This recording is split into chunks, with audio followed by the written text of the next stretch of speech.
What's going on, guys, and welcome back to another video. So Nancy Pelosi, she backs stimulus. She is in favor of the Build Back Better Act.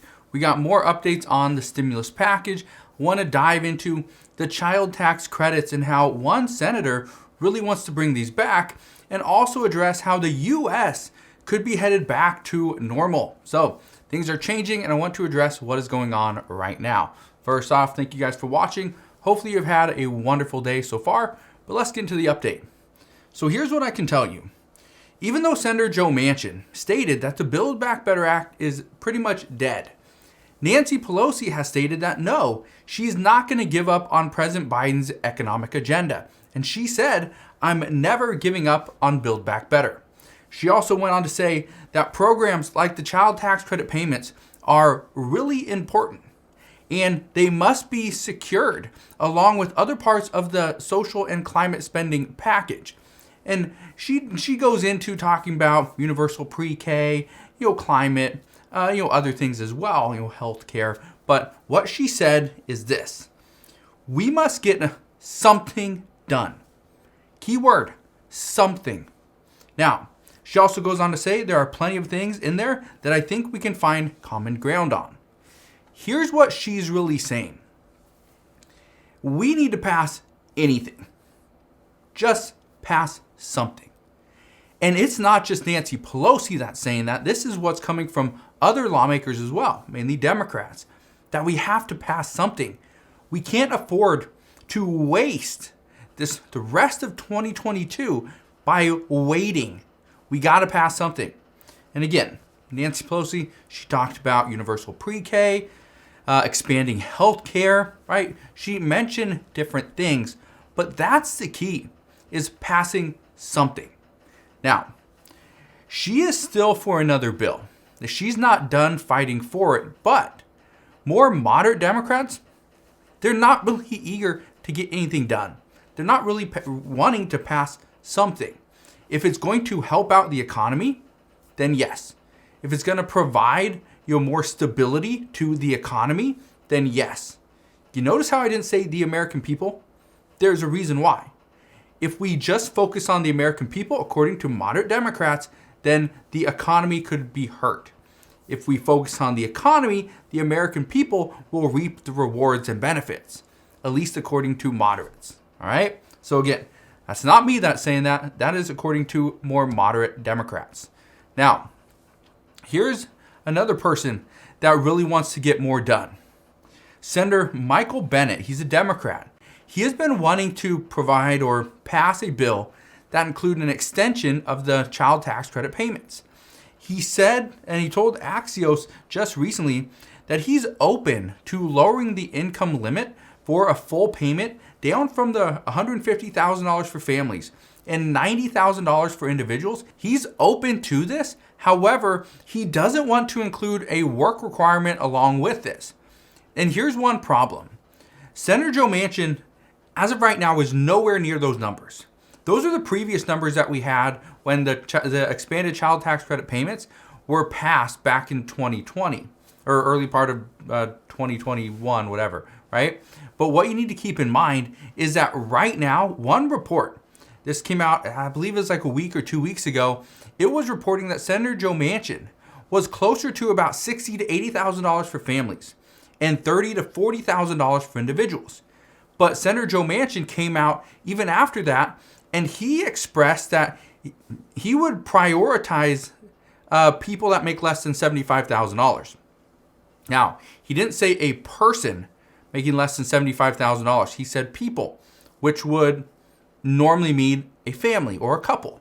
So pretty much falls within that $60,000 to $80,000 mark that was reported. He says $75,000, which would mean about $37,000 would be the cap for individuals, or maybe $40,000. We don't know, but that's currently what's being discussed.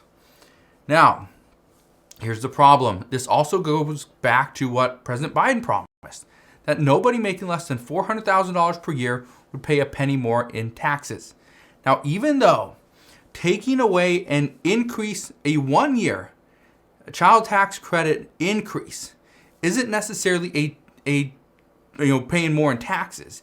You're actually getting less because that increase went away. But this is, and we've already seen this is how Democrats would spin this. That if this passed and people that make less than $400,000, let's say it's $75,000, anybody making less than that gets this increased child tax credit payment. Well, Republicans will just spin it and be like, you told your voters that nobody making less than $400,000 would have to pay a penny more in taxes, but look what happened. You just pretty much cut them off, which means they're paying more in taxes. Yes and no, right? And so it's just the way things are going to spin it. And according to reports, Democrats don't have the ability to fight this fight right before the election. So what we're seeing right now is some are just going to give up on this bill until possibly 2023. So again, not the greatest news, but that's kind of what we're hearing. And again, I'm sorry I'm bringing you a lot of bad news, but that's the news that's out there. If it was great news, I'd bring you great news. But we're not getting a lot of great news lately. Do have some better news at the end of this video, so make sure you stick around for that. We're also hearing that Republican Senator Richard Shelby today stated that he believes Congress is headed for another continuing resolution. And this is going to happen over the next 2 weeks. We have 15 days before our government runs out of money. He said that there's not much chance that Congress can agree on a government funding bill at this stage. And he goes on to say that right now a continuing resolution could either be for the remainder of the year or it could be for just a couple of months. The expectation is it's going to be for a couple of months so lawmakers can kind of gather their thoughts, try to get more stuff done, and come closer to reaching a deal.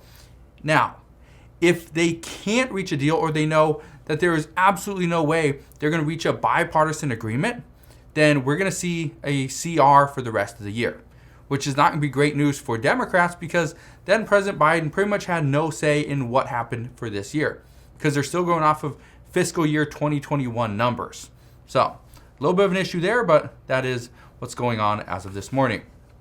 Now here's some interesting news. This is somewhat good news as well, according to many people, because we are starting to see movement into a more normal direction, pre-pandemic, activities. Iowa's Governor Kim Reynolds, she announced today that she will soon end the public health disaster proclamations. This has been in place since I believe March 17th of 2020, so coming up on 2 years. Now, she says that data suggests that times are changing, and she's planning on pulling the plug on state websites that focus on COVID data. For example, positive tests, close calls, hospitalizations, and even much more. She said this is going to expire on February 15th. She has no plan to extend it, and she is going to reallocate the state's resources. So, pretty big news that a state's kind of pulling away, but we'll see. We also know starting on February 16th, so just the next day, Southwest Airlines is going to bring back alcohol sales. This is big. This has been absent for much of the past 2 years. And according to many, they say this is just taking the next step to getting the United States and the American people back to normalcy. So we'll see what happens here. But it's interesting to see what's actually going on, where we got lawmakers. Some are fighting for the Build Back Better Act. Some are saying, no, let's get out of this pandemic. Then we will see what the American people need, and we can provide it then. Then we got companies that are like, you know what, we're just going to jump back into more of our normal routine because, well, we have to. There's no way our company can make it through this if we don't go back to normal. And that's kind of what we're seeing. So let me know what you are seeing over in your area, wherever you're from here in the United States. Hopefully you're not anywhere near the winter storms, the ice. That is very troubling. I'm from Washington State. We get a lot of snow. We get ice quite a bit. And so we got hit with that just about a month or so ago. So understand what you're going through if you are going through that. Just, guys, stay safe. Do whatever you can. Stay indoors. Try not to travel if you don't have to. So that's what we know right now. But as always, as I know more, I promise I'll come back on and share all latest news and updates. Again, thank you guys for watching. Consider subscribing, and I'll see you guys on the next one.